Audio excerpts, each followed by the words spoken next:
Welcome back guys. তো আগের ভিডিওতে গাইস কপিরাইট হয়ে গেছে, এর জন্য ভিডিওটা সরাতে হচ্ছে। তো আমি কোনো কপিরাইট মার্কা ভিডিও আমার আইডিতে রাখতে চাই না। আসলে বেশি সাউন্ড এফেক্ট আর মিউজিক বেশি ছিল, আর আমার এডিটর ভাই বুঝেন না, একটু মিস্টেক হতেই পারে, মানুষ মাত্রই ভুল।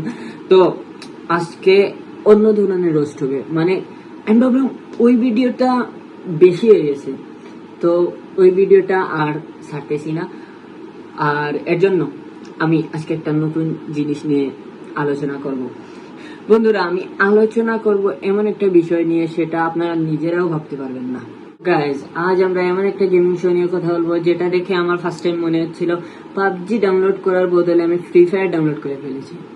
হ্যাঁ গাইজ, আমি ইন্ডিয়ান প্লেগ্রাউন্ড নিয়ে কথা বলবো। ভাই, ইন্ডিয়ান প্লেগ্রাউন্ড ওই লেভেলে আর আমি কই জলवा है हमारा। তো এটা নিয়ে রোস্ট হবে আজকে, অনেক বেশি রোস্ট এবং আনলিমিটেড রোস্ট হবে। তো চলো শুরু করা যাক।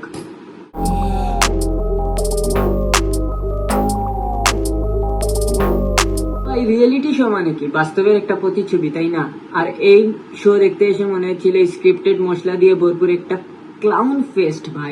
ভাই প্রতিযোগীরা আসে তাদের গেমিং স্কিল দেখাতে, কিন্তু এই জায়গায় এত বেশি ড্রামা হয় যে মনে হয় বিগ বসে কোনো লস্ট এপিসোডে এসে পড়েছি ভাই।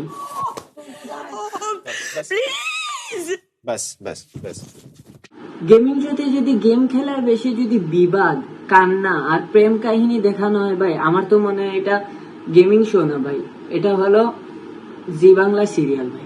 ইন্ডিয়ান প্লেগ্রাউন্ডের কাহিনী জানেন ভাই? ইন্ডিয়ান প্লেগ্রাউন্ডে যখন অডিশন দেওয়া হয় না, তখন গেমার না, ওরা সিলেক্ট করে কি জানেন? ওরা সিলেক্ট করে ইনফ্লুয়েন্সার। কষ্ট লাগে কখন জানেন? একজন গেমার যখন 1v4 ক্লাচ করতে পারে, কিন্তু ক্যামেরার সামনে ফেক নাটক বা ফেক শক রিয়াকশন করতে পারে না, তখন গিয়ে তাকে সিলেক্টই করা হয় না। আরেকটা পজিশনে আসি ভাই, এটা ভাই গেমিং শো নাকি একটা লম্বা বিজ্ঞাপন ব্রেক ভাই? আমি বুঝি না। প্রতিটা পর্বে স্পন্সরের নাম এতবার নেওয়া হয় যে মানে এই জায়গায় গেমিং শো করতে আসে নাই ভাই, এই জায়গায় আসছে বিজ্ঞাপনের নাম মুখস্থ করতে। यार यहाँ के मेंटर्स भी तो यहीं पे होंगे ना, तो वो भी चार हम भी चार। अरे बाप रे, ये तो धोती खोल रहा है। আপনি একটা জিনিস রিয়েলাইজ করুন যে মানে আপনি গেম খেলছেন, ফ্রি ফায়ার খেলছেন, হেডশট মারতেছেন, হ্যাঁ, তখন হেডশট পড়ছে, তখন যদি কেউ এসে বলে এটার জন্য স্পন্সর XYZ, তখন আপনার ভিতরে কি হবে ভাই? মানে মাথা পুরা হ্যাং হয়ে যাবে। কারণ ভাই আমরা এই জায়গায় বিজ্ঞাপন দিতে আসি না ভাই, আমরা আসছি আমাদের ট্যালেন্ট, আমাদের গেমিং স্কিল দিতে, কিন্তু এটা বোঝানোর মতো সামর্থ্য প্লেগ্রাউন্ড ওয়ালাদের মধ্যে নাই ভাই। আর ভাই গেমিং কমিউনিটি ড্রামা তো ইউটিউবে আলাদা করেই আছে ভাই, কিন্তু এই সাথে কি হয় জানেন ভাই? মানে ফেক একটা মারামারি লাগাবে, আর ফেক একটা টিয়ার্স ড্রপ দিবে, আর দিবে লাগে ব্যাক স্টেবিং ভাই। মানে কি ভাই, এগুলা চলতেই থাকে প্লেগ্রাউন্ডের মধ্যে, এগুলা পাবেনি, নাহলে প্লেগ্রাউন্ড পূর্ণ হয় না ভাই। আর এরা তো গেম খেলে না ভাই, এই জায়গায় কি জন্য যায় জানেন? তুই আমার সাথে এইটা করলি, তুই আমার সাথে সেইটা করলি, মানে এই জায়গায় মারামারির জন্য শিওর যাবে ওরা। আর ভাই এটাকে আমি কিভাবে ভাই প্লেগ্রাউন্ড ধরবো ভাই? আমার তো মনে হয় এটা ব্রেকআপ গ্রাউন্ড ভাই। हर चीज में ना शोभा करना नहीं की, और हर चीज में आवाज तेज करने की जरूरत। मैं ये बोल रही थी कि मैं ना इस शो में आने के लिए बिल्कुल परफेक्ट हूँ, क्योंकि मैं आप लोगों को बहुत एंटरटेन करूंगी और मुझे आप लोग बहुत पसंद है, तो मुझे लगता है कि मैं ना शो के लिए बिल्कुल परफेक्ट हूँ। তো ভাই লাস্ট অ্যাটেম্পটে আসি।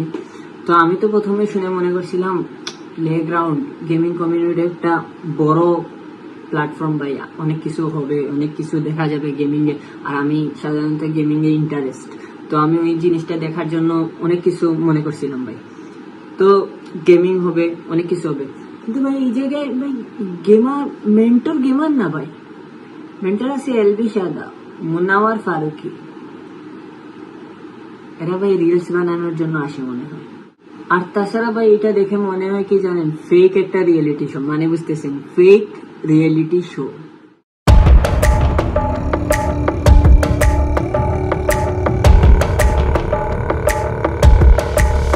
যদি আপনারা মানে গেম খেলার বেশি শখ থাকে, তাইলে ভাই এটা দেখা টাইম নষ্ট করেন না ভাই, আপনারা নিজেরা খেলতে পারেন ভাই। আপনারা নিজেরা গেম খেলেন, এর চেয়ে ভালো হবে ভাই, টাইম নষ্ট হবে না ভাই। তো আজকে ভিডিও এই পর্যন্ত। ভিডিওটা ভালো লেগে থাকলে লাইক কমেন্ট সাবস্ক্রাইব সবকিছু করে দিবেন। আর নেক্সট হবে আবার রোস্টিং, তো রেডি থাকবেন। বাই বাই গাইজ, আল্লাহ হাফিজ।